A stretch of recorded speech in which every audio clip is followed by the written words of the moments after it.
கர்த்தர் அதிசயங்களை செய்கிறார். ஊழியங்கள் வழங்கும் ஜீவ வார்த்தை. தேவனுடைய பிள்ளைகளே, உங்களை கர்த்தருடைய ஊழியக்காரன் வாழ்த்துகிறேன். இந்த டிசம்பர் மாதம் என்றாலே இயேசு கிறிஸ்துவின் பிறப்பின் அந்த பண்டிகை கோலாகலம். அநேக வீடுகள், அநேக சபைகள், அநேக கிறிஸ்தவ குடும்பங்கள் அதற்கென்று ஆயத்தமாகி பலவிதமான நிகழ்வுகளை ஆண்டவருடைய மகிமைக்காய் செய்து கொண்டிருக்கிற நாட்கள். இந்த நாளிலே குறிப்பாய் நம்முடைய ஆண்டவர் எதற்காக இந்த பூமியிலே மனுஷனாய் பிறந்தார் என்பதை குறித்து தியானிக்கப் போகிறோம். முதலாவது, பிறந்த நாளை காண்கிற உங்களை வாழ்த்துகிறேன். திருமண நாளை காண்கிற உங்களை வாழ்த்துகிறேன். இன்றைக்கு யாராவது புதிய காரியங்களை உங்கள் வாழ்க்கையில் ஆரம்பிக்க போகிறீங்கன்னா, செய்ய போகிறீங்கன்னா, அதையும் வாழ்த்தி ஆசீர்வதிக்கிறேன். அது ஆசீர்வாதமாக இருக்கும். வேலையாக இருக்கலாம், தொழிலாக இருக்கலாம், வியாபாரமாக இருக்கலாம், ஒரு புதிய ஊழியமாக இருக்கலாம். இன்றைக்கி நீங்கள் ஆரம்பிக்கிறீங்கன்னா அது வளர்ந்து கண்டிப்பாக பெருகும், ஆசீர்வாதமாக இருக்கும். இன்றைய ஜீவார்த்தைக்கான வசனம் மத்தேயு 1:22 தீர்க்கதரிசியின் மூலமாய் கர்த்தராலே உரைக்கப்பட்டது நிறைவேறும்படி இதெல்லாம் நடந்தது. இன்றைய ஜீவார்த்தையின் தலைப்பு தீர்க்க தரிசனம் நிறைவேறும்படி பிறந்தார். தீர்க்க தரிசனம் நிறைவேறும்படி பிறந்தார்.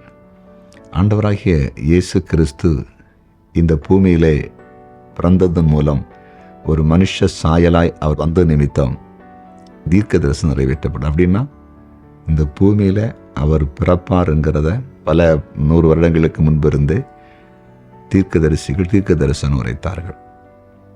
மோசே தீர்க்க தரிசனம் உரைத்தார், தாவீது உரைத்தார், ஏசாயா உரைத்தார், எரேமியா. எல்லா தீர்க்க தரிசன புத்தகங்களையும் வாசித்து பார்த்தீங்கன்னா இயேசுவின் பிறப்பை குறித்து அழகாய் எழுதப்பட்டிருக்கிறது. அப்போ அவங்க உரைத்த அந்த தீர்க்க தரிசனம் உண்மை உள்ளது, அது பொய்யானதல்ல என்பதை நிறைவேற்றுவதற்கு அந்த பூமியிலே வந்தார். அப்போ தீர்க்க தரிசனத்தின் நிறைவேறுதல் இயேசுவின் பிறப்பில் நிகழ்ந்திருக்கிறது.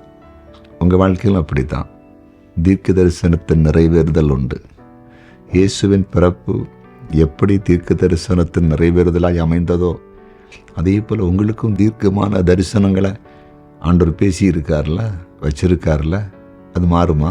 நிறைவேறும். எவ்வளோ பெரிய அதிசயம்!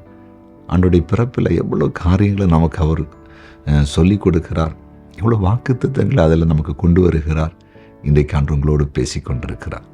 இயேசுவின் பிறப்பில் எப்படி தீர்க்க தரிசனம் நிறைவேறினதோ, உங்கள் வாழ்க்கையிலும் கர்த்தர் உங்களுக்கு சொல்லியிருக்கிற அத்தனை தீர்க்க தரிசனங்களும் நிறைவேறப் போகிறது.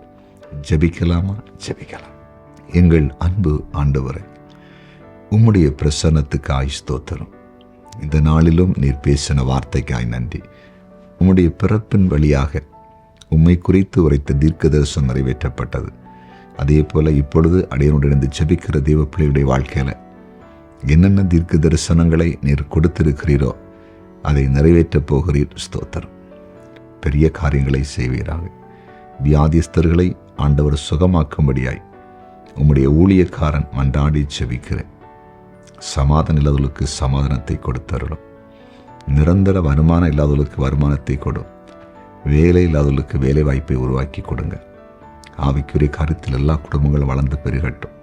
தேவனுக்கு ஒளி சேர தேவ பிள்ளைங்களை ஆசீர்வதிங்க. எங்கள் ஜெபத்தை கேட்டீங்க. ஸ்தோத்திரம். இயேசுவின் நாமத்தில் பிதாவே, ஆமென்.